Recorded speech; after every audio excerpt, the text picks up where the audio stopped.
remember we went over the list of the players they worked out yesterday, and I gave you a breakdown of all the players. One of them that I mentioned was Willie Snead. Remember? And they signed Willie Snead, and I was like, man, 31 years old, this, that. So I started to dig in a little bit. One, he played for San Francisco, knows the system. He clearly was in shape. Okay. And Willie Snead lives in Winter Park. Remember how I pointed out that Fayon Hicks was in Pembroke Pines, Richie James was in Sarasota, Willie Snead was in Winter Park, Ricard Wild Goose the second. Damn, I was really hoping for a wild goose. We needed the wild goose and the duck. The duck made a play today, by the way. Duck store. Yeah, penguin, cheetah, everything. I mean, we just call us the zoo. The dan it, the dan it, the dan it, the zoo. That's it. Another boring day. I leave it all behind me now.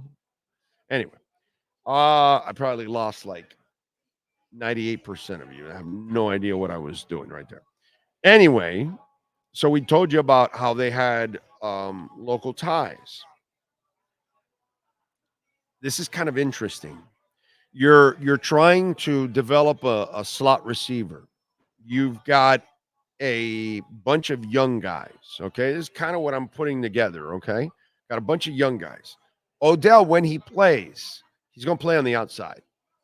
As I've told you for many months now, that he'll play on the outside. And if you want to keep all three on the field, then it'll be Waddle or Tyreek that will go inside. Waddle will play, OBJ will play outside for one of those guys.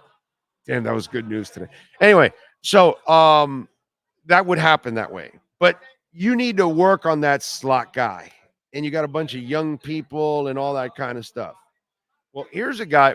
He made a couple plays today and everything already, like coming out of slot and little, slants and a bow out and that kind of stuff. And he made a couple of catches and he knows the system and he's a veteran.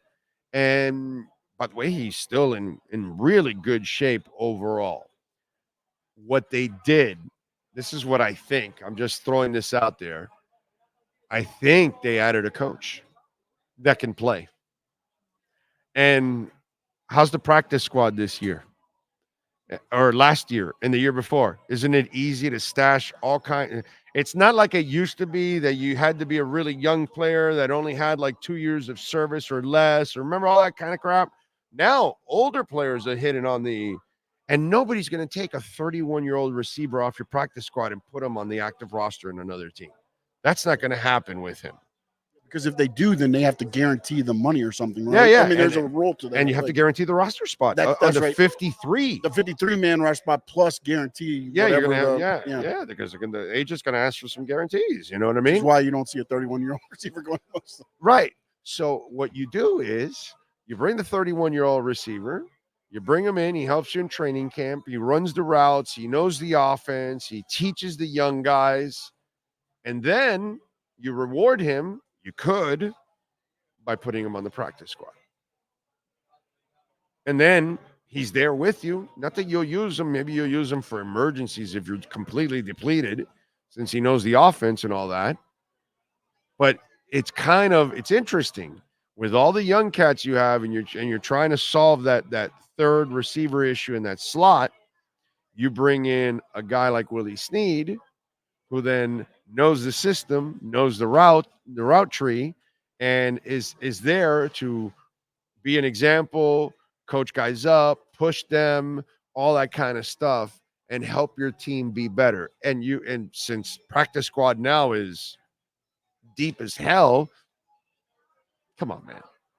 It's not like he's taking up some really important. You can spare it because there's a dual process to all of this. One, he's a break glass just in case emergency situation, but more importantly, he's a terrific veteran daily to be there amongst the young guys in the meeting, on the practice fields and all that kind of stuff, where he can still show them how to do it and then help coach them up on how to do it. I think it's actually pretty cool. Pretty cool. And they got a couple of injuries right now. They're missing some people. So you've got another body at the moment that can help you out. Now, I don't know if he'll stay on the practice squad or anything like that, but that's the option that you could have if you want to extend this. If you only want to do it during training camp in the preseason, you're going to have that. You know what I'm saying? But might be interesting if he stays on the practice squad. Again, little mental note. By the way, you notice how other people started to label the whole defensive aggressiveness situation now, as we started with the little with the bites, that kind of stuff. Anyway, so interesting, psychological and strategical type of move, that it's not what you would think it is on the periphery. It's more of a deeper type of addition.